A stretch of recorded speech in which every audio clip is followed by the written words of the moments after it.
Hey babe. How are you? You okay? Look a little sad.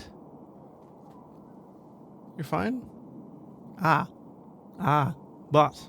I have been a boyfriend long enough to know that I'm fine sometimes means I'm fine. And sometimes it means that the world is falling all around me. My life is in tatters, and I can barely cope with the responsibility to breathe right now, let alone anything actually meaningful. Well, not that breathing isn't meaningful, but you get my point. All I'm saying is that at the very least you look a little kind of worse for wear. Would that be a fair thing to say? See this glowering thing you're doing? I don't like the glowering thing you're doing. You usually smile when I say silly things. Okay, I have a way to say lots and lots of silly things, right? Now, hear me out. Okay, first thing.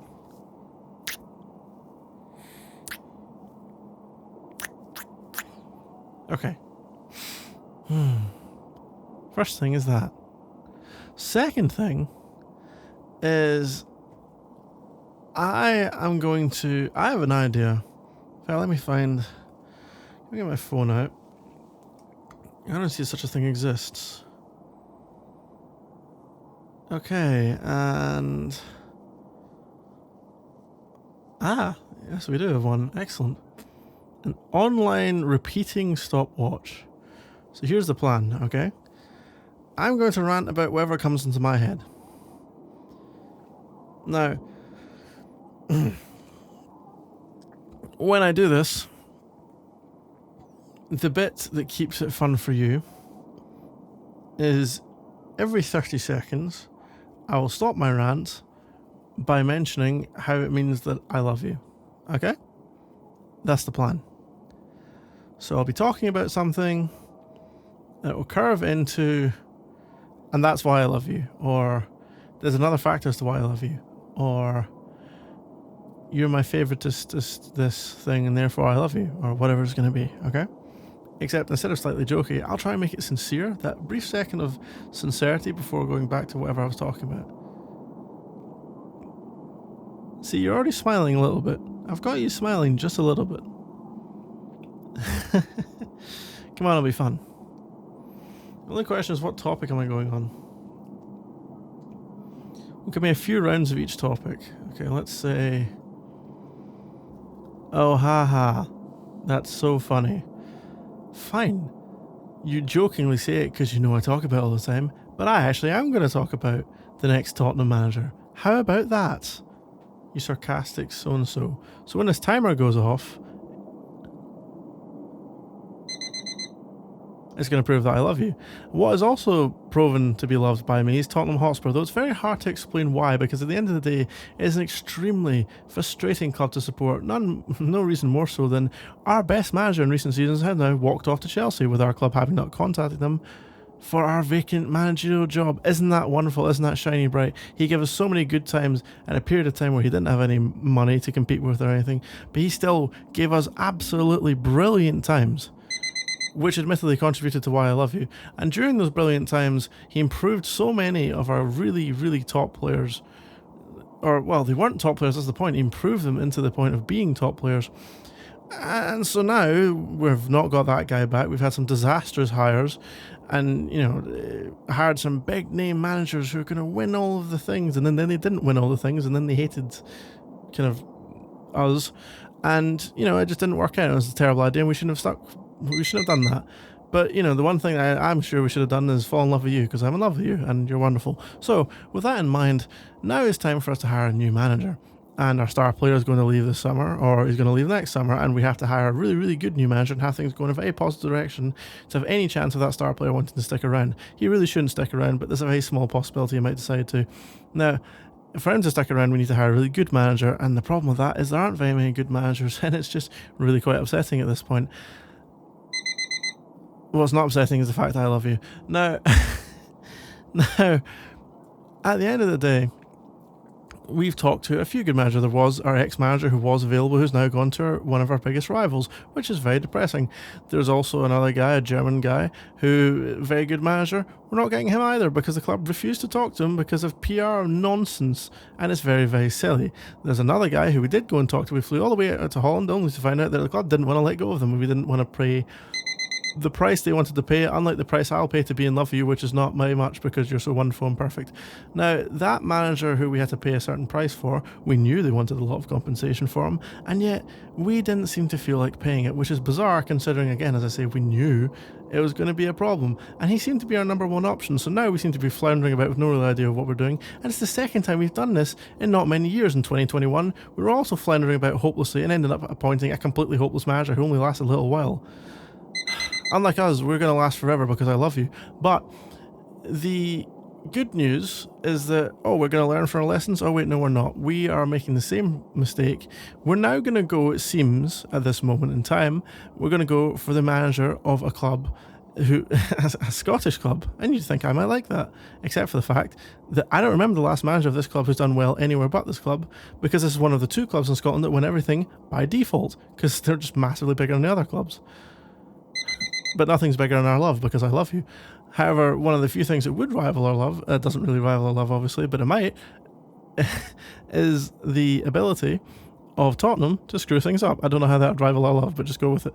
So there is one more manager, one more potentially special manager out there, who's a guy who managed a club in Argentina, who are a very big club in Argentina, who don't keep managers for 8 years, but they kept him for 8 years, and he won everything, and everyone out there loves him. He's got a statue outside the ground. He's young, and he's ready to move to Europe. We could also move to Europe because I love you, and we could move anywhere we like.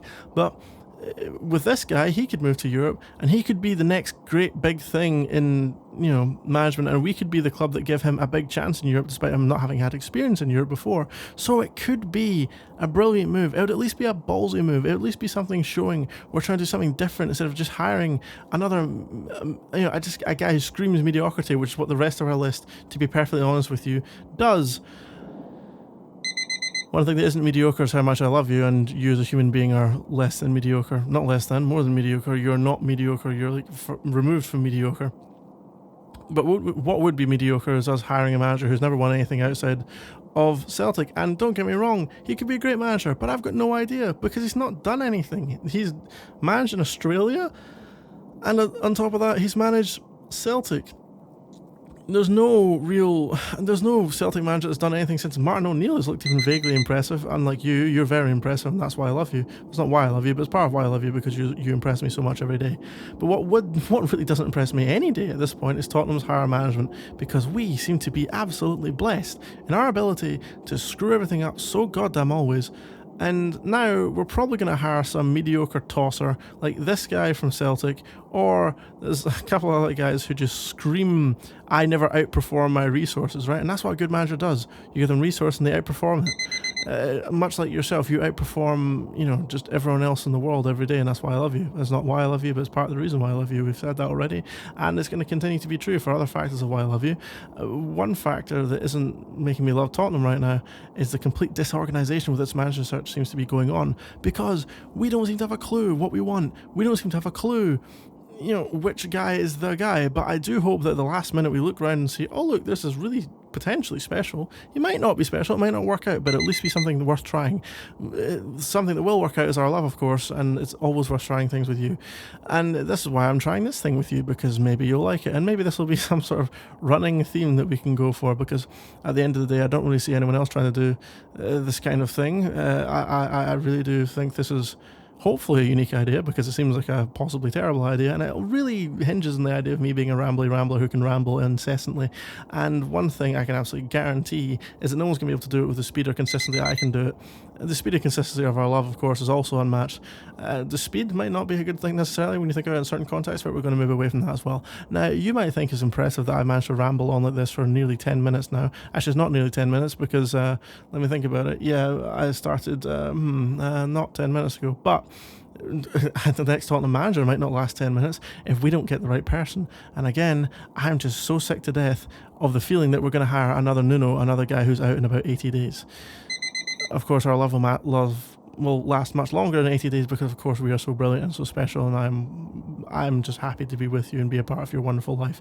Now, speaking of a wonderful life, it's getting near Christmas, except no, it isn't. It's the middle of summer. We're going to ignore that fact and say it's getting near Christmas, and that's why I'm excited about watching It's a Wonderful Life, because that is a very classic Christmas film. If you haven't seen it, you really should. It's especially worth watching with family, because it's a very wholesome kind of family feel-good film, and it's all about, especially in modern life, it's all about waiting for that buzzer so I can say I love you again. And while I stalled for that buzzer, I was thinking about It's a Wonderful Life and how it makes people feel happy and feel joyous and feel festive, and also that it is essentially just a wonderful film to remind people that life is worth living, I suppose, and the things you do for other people are the most special things you can do. Being selfish and being self-centered is one thing, and some people do get satisfaction out of that, but long-term satisfaction is in seeing the people around you feel better and have better lives. Of course, I could barely have a better life because I have you, and that's everything I could possibly ever want because I love you. But building better things for the people around us, and say, for example, I don't know, someone built a YouTube channel entirely centered around the idea of trying to be there for people who he doesn't even know, but is indeed an emotional expression of togetherness in a wide community of like-minded people, that would be something very worthwhile. And even if that person was struggling to do that, because there's a hell of a lot of content to try and make a video every 2 days, that person would be proud of what they've built and the community they've built, almost as proud as I am of you, because of course I love you and I'm very proud of you. But I would also hypothetically be proud of this channel, and the fourth wall breaks that this channel will be able to do, and to be able to talk directly to my audience and say how wonderful they are and how much they could be special, and how close I am to 10 minutes now, because I really do think that I have done an absolutely extraordinary job of being able to ramble this long and almost always talking about the Tottenham manager, even though I have gone a bit off topic. But I do have to say that Tottenham manager hopefully has the same effect on the Tottenham fans as I have on my the hypothetical fans, and those hypothetical fans are none bigger than you, because of course you love me almost as much as I love you. And so with that said, I think it should probably be the last 30 seconds, because my god, I'm starting to really run out of ideas here and run out of, you know, inspiration, because the Tottenham manager can only be moaned about so much, and seeing as I don't know who's going to be, except I do know it's not going to be the wonderful bald-headed magician that is Arne Slot. We do know that I hope for the Argentinian guy Gallardo, but it's not going to be him, because they're going to appoint someone mediocre, and it's going to make me sad. Unlike you, you don't make me sad because I love you. And that should probably do us, because, well, because it was a bit silly, but I think I managed to get you to just about smile in there. Anyway, I know you've had a long few days, and I just thought that was a funny idea that, you know, if I can make you smile, it means the world to me. So, yeah, I hope you enjoyed it, and at the very least, I do mean it when I say I love you. So, maybe we can do it again sometime.